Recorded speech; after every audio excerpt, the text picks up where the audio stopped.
கொள்ளை கும்பலின் பரபரப்பு கடிதம். திரும்ப கிடைத்த 2 தேசிய விருது மெடல்கள்.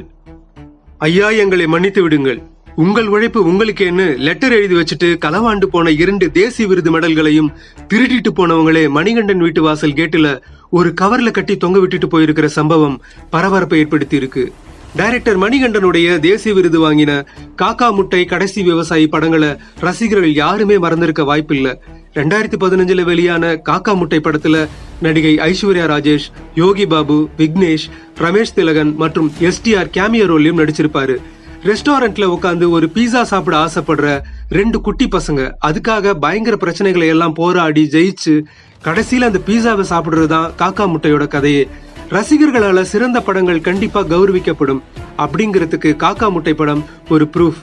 தனுஷ் மற்றும் வெற்றிமாறன் இணைந்து தயாரித்த இந்த படத்தோட இயல்பும் உருவாக்கமும் மக்கள் மத்தியில மிகப்பெரிய தாக்கத்தை ஏற்படுத்துச்சு.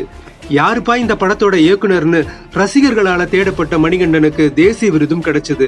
அது தொடர்ந்து குற்றமே தண்டனை, ஆண்டவன் கட்டளைன்னு தொடர்ந்து யதார்த்தமான படங்களை இயக்கி மணிகண்டன் தனக்குன்னு ஒரு அடையாளத்தை ஏற்படுத்திக்கிட்டாரு. அதே மாதிரி 2022 மணிகண்டன் இயக்கி தயாரிச்ச கடைசி விவசாயி படத்துக்கும் தேசிய விருது கிடைச்சது. ஒரு 85 வயது முதியவர் தான் உயிரா மதிக்கிற விவசாயத்தை பத்தினதுதான் இதோட கதை. இந்த படத்துல யதார்த்தத்துக்கு பேரு போன நடிகர் விஜய் சேதுபதி பயங்கர அப்ளாஸ் வாங்கினாரு. அந்த அளவுக்கு வசூல் செய்யல அப்படின்னாலும் தேசிய விருது அந்த படத்தை ரசிகர்கள் தேடி போய் பார்த்தாங்க. இந்த நிலையில கடந்த 2 மாசமா சென்னையில குடும்பத்தோட தங்கி டைரக்டர் மணிகண்டன் தன்னோட அடுத்த படத்துக்கான ஒர்க்ல ரொம்ப பிஸியா இருக்காரு. இவரோட பூர்வீகம் மதுரை மாவட்டம் உசிலம்பட்டி பக்கத்துல இருக்கிற விளாம்பட்டி. உசிலம்பட்டி தேனி ரோட்ல இருக்கிற எழில்நகர்ல இருக்கிற மணிகண்டனுடைய பூர்வீக வீட்டுல கடந்த 8ஆம் தேதி திருட்டு சம்பவம் நடந்திருக்கு. அதாவது மணிகண்டனுடைய வளர்ப்பு நாய்க்கு அவரோட டிரைவர்கள் ஜெயக்குமார் மற்றும் நரேஷ்குமார்னு 2 பேரும் டெய்லி வந்து சாப்பாடு போடுறது வழக்கம். அப்படி நாய்க்கு சாப்பாடு போட வரும்போது வீட்டோட கதவுகள் உடைக்கப்பட்டிருந்ததை பார்த்து அவங்க உடனடியாக போலீஸுக்கு தகவல் தெரிவிச்சாங்க. போலீசார் வந்து சோதனை நடத்தினப்ப பொருட்கள் எல்லாம் சிதறி வீடே அலங்கோலமா இருந்துச்சு. மேலும் 1 லட்சம் ரொக்கம், 5 சவர நகை உள்ளிட்ட பொருட்கள் திருடு போயிருந்துச்சு. அதோட காக்கா முட்டை மற்றும் கடைசி விவசாயி படத்துக்காக வாங்கின தேசிய விருது மெடல்களும் கூட காணாம போயிருந்தது பெரிய அதிர்ச்சியை ஏற்படுத்துச்சு. ஒரு சில நிமிடங்கள்லயே இந்த செய்தி சோசியல் மீடியாவுல தீயா பரவுச்சு. 2 தேசிய விருதுகளும் திருடு போனதால டைரக்டர் மணிகண்டன் ரொம்பவே அப்செட் ஆகியிருந்தாரு.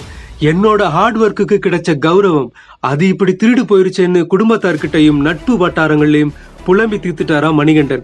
இந்த நிலையில எங்கே திருடு போச்சோ அங்கேயே திருடிட்டு போன 2 தேசிய விருது பதக்கங்களை ஒரு கேரி பேக்ல தொங்க விட்டுட்டு கூடவே ஒரு மன்னிப்பு லெட்டரையும் வச்சுட்டு போயிருக்காங்க கொள்ளை கும்பல். அந்த லெட்டர்ல ஐயா, எங்களை மன்னித்து விடுங்கள், உங்கள் உழைப்பு உங்களுக்கு அப்படின்னு எழுதியிருக்கு. ஒரு வழியா திருடு போன தேசிய விருது மெடல்கள் கிடைச்சிடுச்சு. ஆனா மற்ற பொருட்களோட கதி என்னன்னு தெரியல. அட, இதுவே பெரிய விஷயம்பா அப்படின்னு சொல்றாங்க ரசிகர்கள். மேலும் இந்த செய்தி இப்ப போட்டோவோட வைரல் ஆகிட்டு இருக்கு.